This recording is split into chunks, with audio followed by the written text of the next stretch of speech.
kayak aku kemarin tuh kan lagi buka TikTok kan, terus dapat FYP aku tentang Obama. Nah aku tuh kepikiran pas kita belajar kepemimpinan tentang gaya pendekatan itu, kira-kira Obama itu termasuk gaya kepemimpinan apa ya?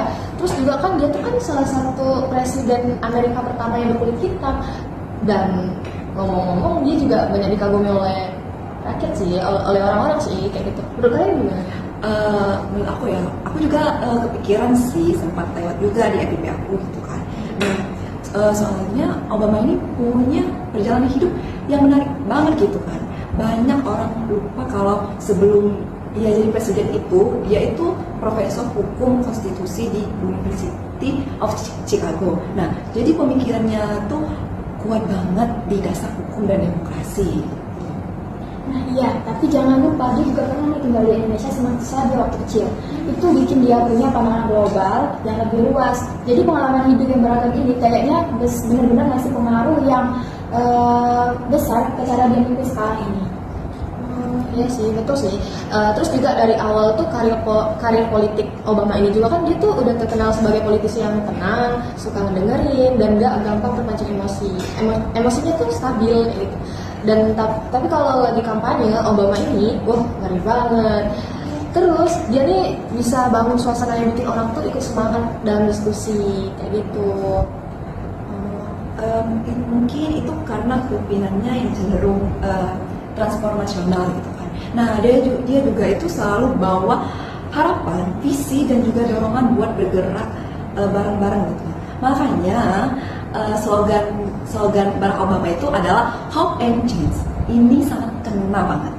Tuh. Tapi ya, kadang transformasional kayak gitu tuh bikin ekspektasi orang tuh jadi tinggi banget. Kenapa? Ada yang bilang Obama tuh terlalu idealis. Tapi menurut aku nih ya, dia justru berhasil ngasih arahan jangka panjang. Itu penting banget nah buat negara sebesar Amerika Serikat.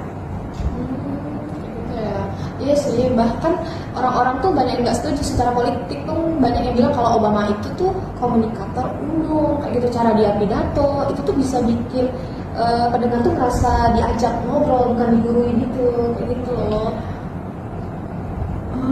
Tapi yang aku suka dari Barack Obama itu ketegangan-ketegangan kecil dalam cara dia memimpin, antara tegas dan lembut, antara analitis dan emosional, kayak ketika dia harus memutuskan operasi Osama bin Laden. Nah, dia itu ngumpulin data, analisis risiko dengan pendapat-pendapat ahli. Tapi ujungnya keputusan itu tetap butuh keberanian yang sangat luar biasa. Oh, nah itu dia. Dia bukan tipe yang impulsif nih, tapi juga bukan tipe yang ragu-ragu. Jadi dia nyari keseimbangan dan itu susah loh. Banyak pemimpin jatuh karena terlalu cepat atau terlalu lambat dalam mengambil keputusan. Iya sih. Terus gaya kepemimpinan kolaboratif dia juga tuh bikin dia tuh unik, dan dia tuh sering ngedorong diskusi antar partai kayak gitu, walaupun kadang mentok pembahasannya tuh tentang politik itu, dan gara-gara politik Amerika yang keras kayak gitu. Iya sih, apalagi waktu reformasi ya, waktu reformasi kesehatan, yaitu Obamacare. Nah, itu debatnya itu panas banget. Nah, tapi Obama tetap maju karena dia yakin dan analisanya itu sangat kuat, dan dia mikir untuk ke depan dan mikir juga jangka panjang. Nah setuju banget sih, disitulah kelihatan gaya kepemimpinan dia yang berbasis data, di mana dia nggak cuma ngambil keputusan itu karena tekanan politik, tetapi dia benar-benar baca laporan, tanya ahli, dan mikirin dampaknya ke masyarakat gitu loh.